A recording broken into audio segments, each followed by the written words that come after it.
Buckle up, folks. We're about to dive into the life of a man who turned the Canadian criminal underworld upside down. Scott Steinert, biker, bomber, and brutal enforcer.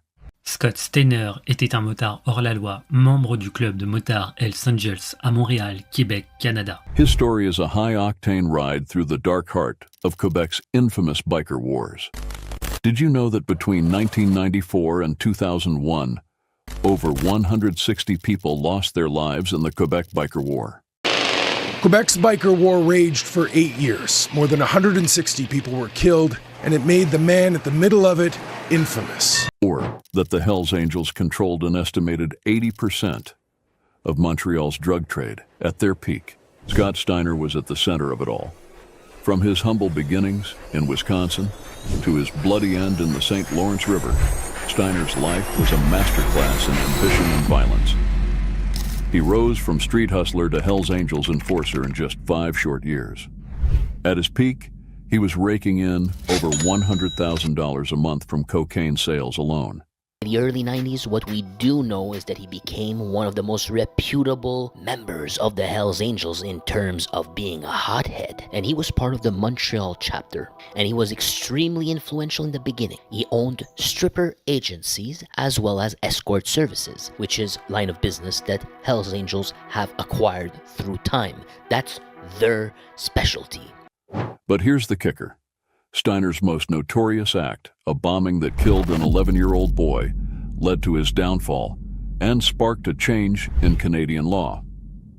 Want to know how a privileged kid became one of Canada's most feared criminals?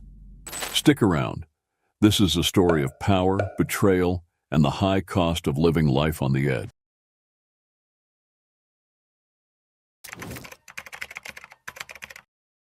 Out in the heartland, amidst the cheese curds and beer breweries, a young Scott Steinert was raising hell in Beloit, Wisconsin. Born in 1962, the year John Glenn orbited the Earth, Scott wasn't your typical small-town kid. Born into privilege, young Scott had the world at his feet. Steinert est né à Beloit dans le Wisconsin, au sein d'une famille aisée de la classe moyenne supérieure.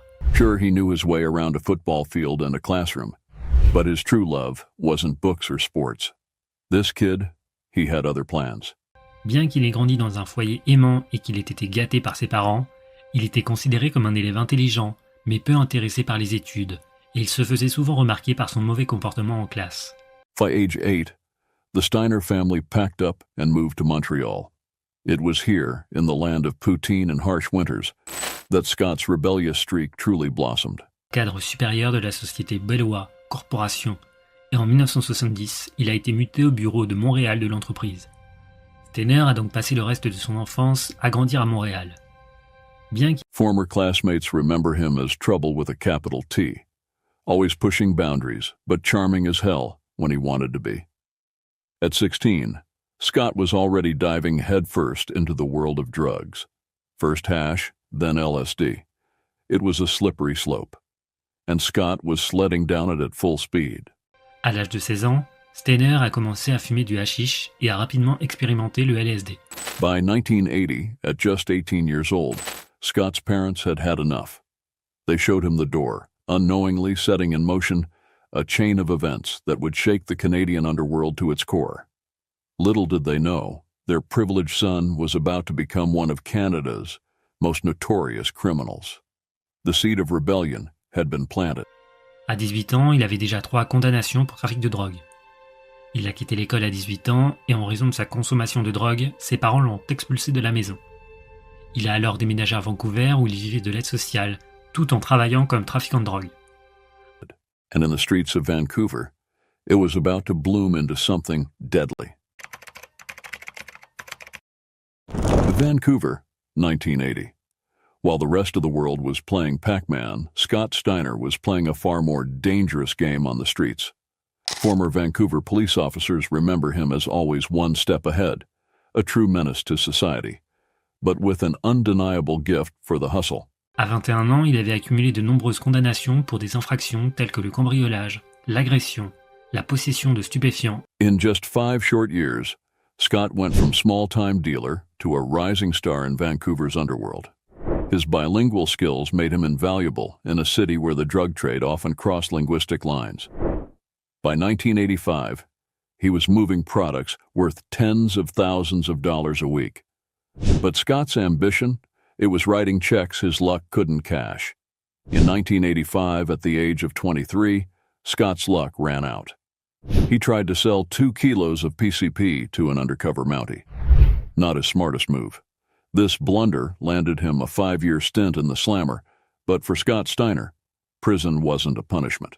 En 1985, Steinert est retourné au Québec, où il a été arrêté en octobre pour avoir vendu 2 kilos de PCP à un agent infiltré de la Gendarmerie royale du Canada.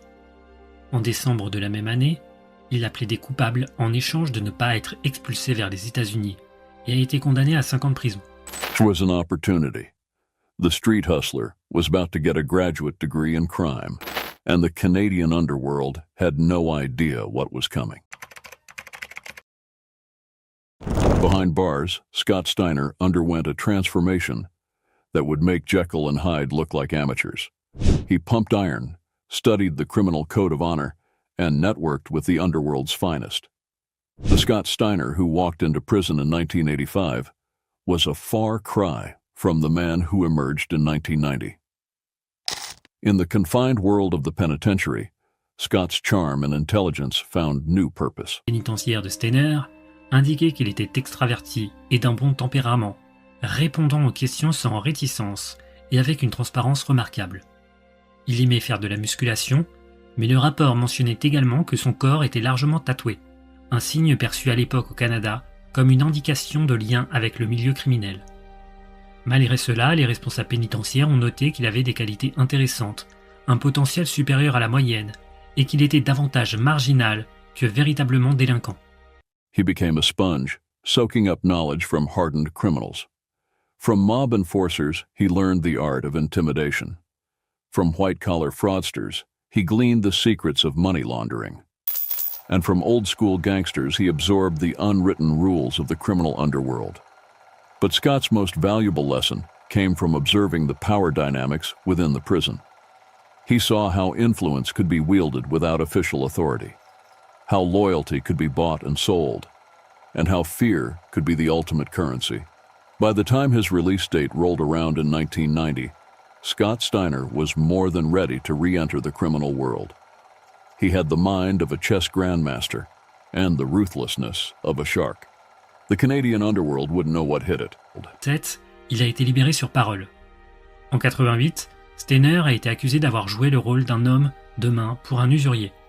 Un homme endetté a signalé à la police que Steinert l'avait battu et menacé de mort. Pour cela, Steinert a été condamné à 10 mois de prison, mais il a été libéré à la mi-1989. Les responsables pénitentiaires ont noté chez lui une morale élastique et un goût prononcé pour...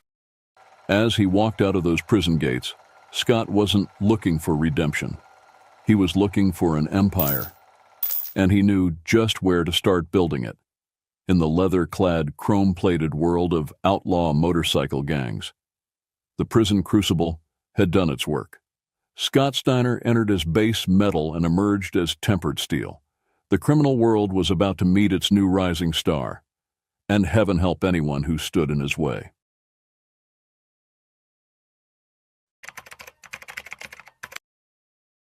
In 1990, Montreal. Scott Steiner hit the streets with a plan that would make Machiavelli proud. His target? The Hells Angels. In a world of leather and chrome, Scott saw opportunity, and he was ready to seize it with both hands. Après sa libération, Steinert a commencé à fréquenter de plus en plus les Hells Angels. Parfaitement bilingue, en français et en anglais, il était décrit comme étant incroyablement charmant quand il le souhaitait.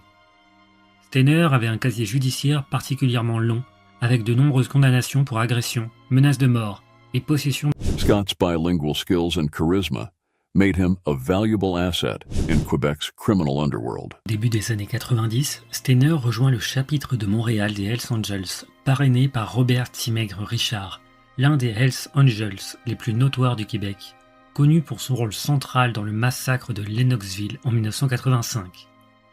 Comme beaucoup de surnoms de motards, le surnom de Richard Timègre était ironique, car il était un homme immense avec un seul œil. He could negotiate with francophone street gangs in the morning and schmooze with anglophone drug suppliers in the afternoon, as well as his stripper agencies and escort services. In the early 90s, what we do know is that he became one of the most reputable members of the Hells Angels in terms of being a hothead. And he was part of the Montreal chapter. And he was extremely influential in the beginning. He owned stripper agencies as well as escort services, which is line of business that Hells Angels have acquired through time. That's their specialty. We mentioned strip clubs, we mentioned escort services, so we're talking about the sex industry, are we not? I could not finish this statement without adding that he was also part of porn movies, which he filmed on that properties. The most infamous one that you should be able to find, no, I haven't checked it out, my friend. I'm not interested. It's called Babe's Angel. Now, In a province divided by language, Scott was a criminal named Rosetta Stone. By 1995, Scott wasn't just a prospect, he was a rising star in the Hells Angels universe. Détective Benoît Roberge, du service de police de la ville de Montréal, a déclaré « Steinert a commencé en bas de l'échelle, mais il a rapidement gagné en influence en s'impliquant profondément dans la guerre des motards. Les autorités ont décrit Steinert comme étant grand, fort et doté d'un pouvoir de persuasion, mais que ses manières impulsives et agressives ne le rendaient pas populaire auprès de tout le monde. He had his own crew, his own territory, and was making more money than some of the longtime members. But Scott's ambitions didn't stop there. Oh no, he was just getting started. Est devenu le principal rival du président national des Hells Angels, Walter Nugget Stadnick, et ne cachait pas son opinion qu'il ferait un meilleur président national.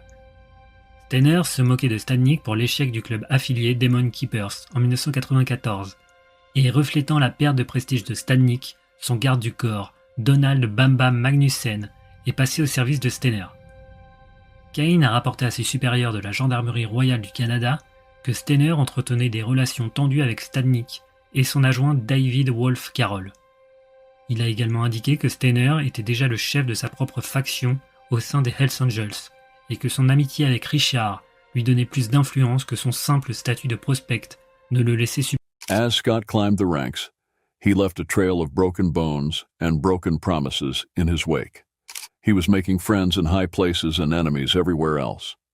En 1994, Cain a rapporté que Steinert était devenu le bras droit de Maurice Boucher et qu'il achetait des explosifs C4 pour fabriquer des bombes. Fin novembre 1994, Steinert avait fait poser 10 bombes autour de Montréal, dans le but de tuer des membres du Rock Machine, mais aucune n'a explosé en raison de détonateurs défectueux.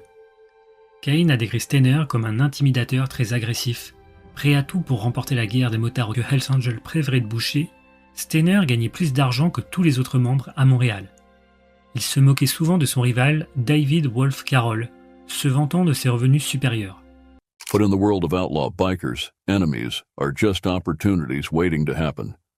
And Scott Steiner?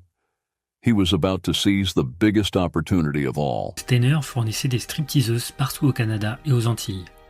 Les stripteaseuses canadiennes françaises qu'il recrutait avaient attiré l'attention de la mafia new-yorkaise, et un soldat de la mafia de New York avait contacté Steinert pour recruter des danseuses pour un club détenu par la mafia, en République dominicaine.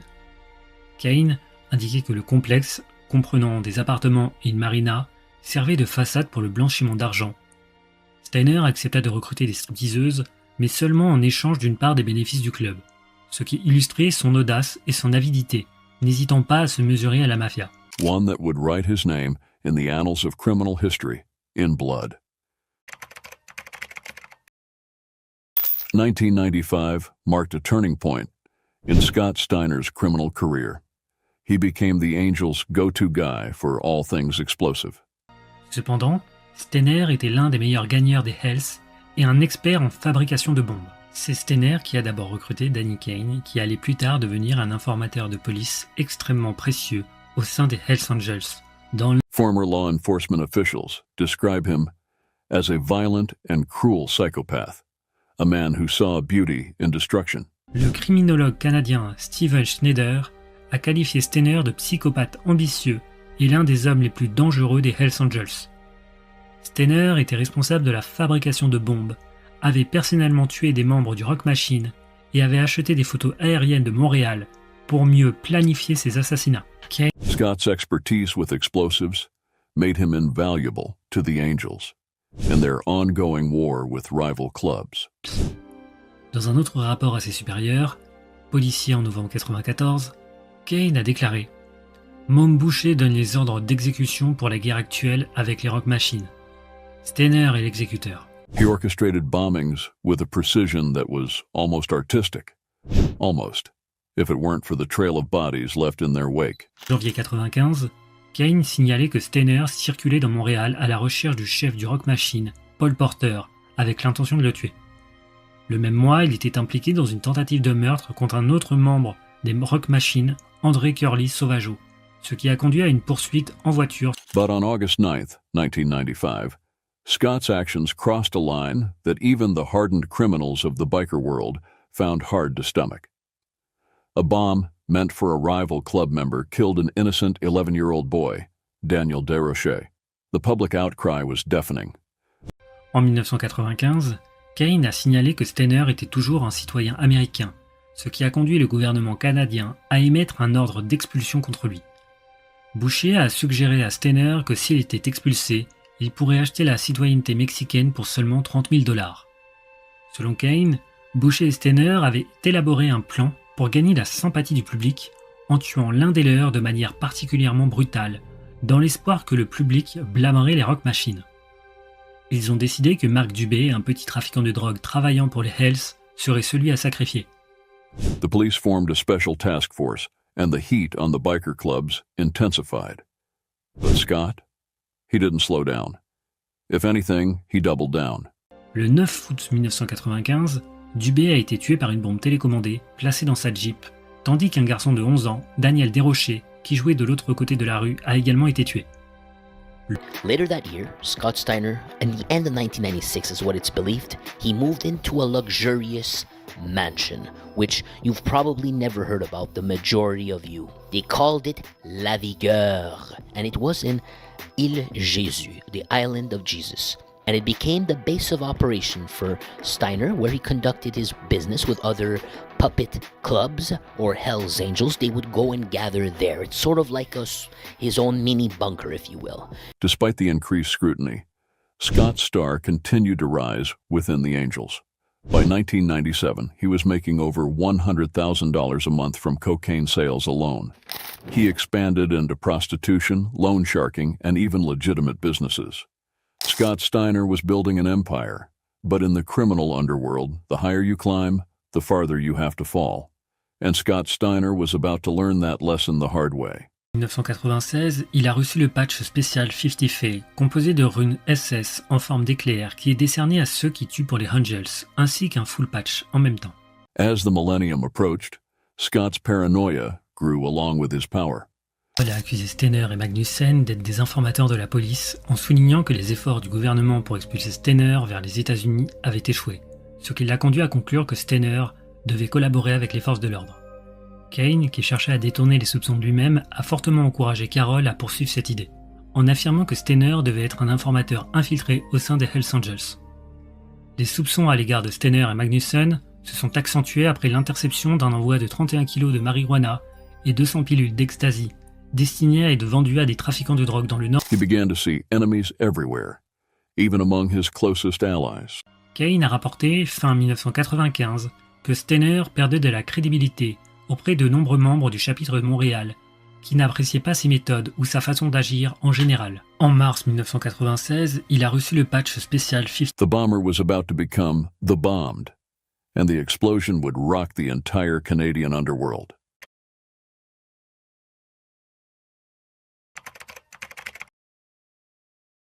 (1997). Scott Steiner was at the top of his game, but paranoia was setting in like rigor mortis. Former associates speak of a man who saw enemies around every corner, who trusted no one, not even his own shadow. On November 4th, 1997, Scott and his loyal bodyguard, Donald Bam Bam Magnuson, rode off to a meeting. They were never seen alive again. Here's the thing. Scott Steiner had bought that mansion, and he had just had a glamorous wedding. I imagine other Hells Angels were present. Well, On the evening of November 4th, 1997, just weeks after that marriage, guess what? He calls Donald Magnuson, who was his bodyguard, and he told him, "Listen, buddy, we got a meeting to attend with our friends. We got church." Witnesses say Magnuson left that house in tears, but the two never returned. Their bodies were found months later, floating in the St. Lawrence River, beaten beyond recognition. Les scènes ont été retrouvées flottant dans le fleuve Saint-Laurent. Plus tard, la couronne, ignorant que Steinert était déjà mort, The fall of Scott Steiner marked the beginning of the end for the Quebec Biker War. His life and death led to significant changes in Canadian law, including new anti-gang legislation. The criminal empire he had built crumbled like a house of cards in a hurricane. In the end, Scott Steiner's legacy is a cautionary tale. A reminder that in the world of outlaw bikers, the ride might be thrilling, but it always comes to an end. And sometimes that end comes faster and harder than you ever expected. Now, why was Steiner killed by the Hells Angels? This part is speculative, but he did suffer the same fate, hammer blows to the head. That shows you that their deaths were personal. They were filled with animosity or hatred. If not, why not just shoot the guy and be done with it? Clearly, they wanted to punish the person. They wanted to make him suffer, and they wanted to make it up close and personal. But Forger, From privileged kid to street hustler, from prison inmate to biker royalty, Scott Steiner's life was a roller coaster of ambition, violence, and ultimately, destruction. This posthumous notoriety ran deep, starting from the moment his body was fished out of the St. Lawrence. That's when lawmakers and law enforcers alike realized the true extent of biker gang influence. This revelation would become the catalyst for sweeping changes in how Canada dealt with organized crime. The aftermath wasn't all grim tales and legal crackdowns, though. Just like a forest fire clearing the way for new growth, Scott's fall paved the way for change. The Quebec Biker War, which claimed over 160 lives between 1994 and 2001, finally began to wind down. The public, shocked by the violence that had spilled onto their streets, demanded action. This public outcry led to the introduction of anti-gang legislation in 1997, giving law enforcement new tools to combat organized crime. It was there, in the halls of power and the streets of Montreal, that the true impact of Scott Steiner's life and death was felt. All the while, though, the dream of a safer Quebec, free from the grip of biker clubs, began to take shape. By the early 2000s, Scott wasn't just a memory, he was a turning point. But even in death, his story continued to captivate and caution. Criminologists studied his rise and fall, law enforcement used his tactics to predict and prevent gang violence, and the public remained vigilant against the encroachment of organized crime. As the new millennium dawned, Quebec and Canada moved forward, forever changed by the man they called Soybean Henry. Oh, wait. Wrong story. The man they called the Biker King.